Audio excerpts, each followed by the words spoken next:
ఆకుకూరలు తింటే ఆరోగ్యానికి మంచిది నాన్న, తిను. నేనేమన్నా గొర్రెనా? రోజు ఆకులు తినడానికి నాకు చికెన్ కావాలి, లేకపోతే నేను తినను. ఏమైంది బాబు, ఎందుకు ఏడుస్తున్నావు? ఈ చలికాలంలో పొద్దున్న లేవడమే కష్టం అంటే మా అమ్మ స్నానం చేయలేదని కొట్టింది. ఏం బాబు అంత సంతోషంగా ఉన్నారు? ఒక బ్యాంక్ ఎంప్లాయీ పాల కోసం వస్తే బర్రెకి లంచ్ టైం అయిందని మళ్ళీ రండి అని చెప్పా. బాబు మీ నాన్నకి శనివారం వస్తే ఎందుకంత ఆనందం? ఎందుకంటే మా అమ్మ ప్రతి శనివారం మౌనవ్రతం చేస్తుంది, అందుకే. అరే పొద్దున్నే లేస్తే ఆఫీసర్ అవుతావు, లే త్వరగా. పొద్దున్నే కోడి కూడా లేస్తుంది. అది కలెక్టర్ అయ్యిందా లేదు, చికెన్ కర్రీనే అయ్యింది. ఏంటి మీరు పాలల్లో నీళ్ళు ఎక్కువ కలుపుతున్నారంట? అట్లా ఏం కాదు, మా బరగొడ్లు నీళ్ళు ఎక్కువ తాగుతాయి అంతే. ఏం బాబు ఇడ్లీలు తీసుకుని ఎక్కడికి పోతున్నావు? మా పక్క వీధిలో ఇల్లు కడుతున్నారు, అక్కడ ఇటుకలు అయిపోయాయంటే మా హాస్టల్లో చేసిన ఇడ్లీలు తీసుకెళ్తున్నా. పండుని బాగా కదుగు, లేదంటే దాని మీద క్రిములన్నీ ఉంటాయి.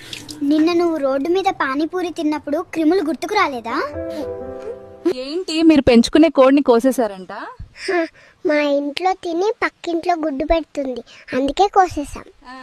ఏమైంది బాబు అలా ఉన్నావు? మా అమ్మ పక్కింటోడు సాఫ్ట్వేర్ ఇంజనీర్ అయ్యాడ్రా అంటే వాడు చదివింది ఎంబీబీఎస్ కదా అన్న, అంతే నాకే ఎదురు చెప్తావా అని చీపురు తిరిగేసింది. ఒక అరటిపండు ఎంత బాబు? డబ్బులేమొద్దులే తాత, నీకెన్ని కావాలంటే అన్ని తీసుకో, బాగా ఆకలిగా ఉన్నట్టు. ఏమైంది బాబు డల్ గా ఉన్నావు? గంట సేపు ఫీల్డింగ్ చేసి బ్యాటింగ్ లో ఫస్ట్ బాల్ కే అవుట్ అయిపోయా.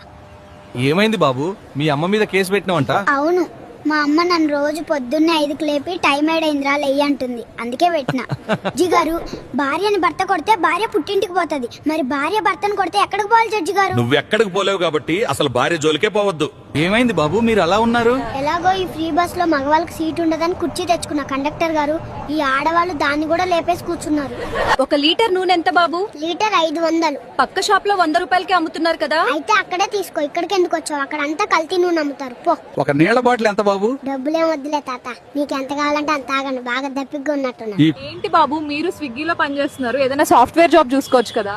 నేను సాఫ్ట్వేర్ లో చేసినప్పటికంటే ఇప్పుడే ఎక్కువ డబ్బులు వస్తున్నాయి, అందుకే చేస్తున్నా. అరే నా ఫోన్ పే పని చేయడం లేదు, డబ్బులు నువ్వే కట్టేరా. నీ అబ్బా రోజేంద్రా, నువ్వు కనీసం పుట్టినప్పుడైనా నర్సుకి డబ్బులు ఇచ్చావా లేదా? అక్కడ కూడా నీ ఫోన్ పే పని చేయలేదా? ఏసీ ఎంత బాబు? మంచి కంపెనీది అయితే 60,000. చలికాలంలో కూడా రేట్లు తగ్గించరా? చలికాలం అంటున్నావు, ఏసీ తీసుకోవడానికి ఎందుకు వచ్చావమ్మా? అరే మన బంధువులు వచ్చారు కదా, వాళ్ళకి ఒక రైమ్ చెప్పు. నాకు 10 రూపాయలు ఇస్తే చెప్తా, లేదంటే నేను చాలా బిజీ.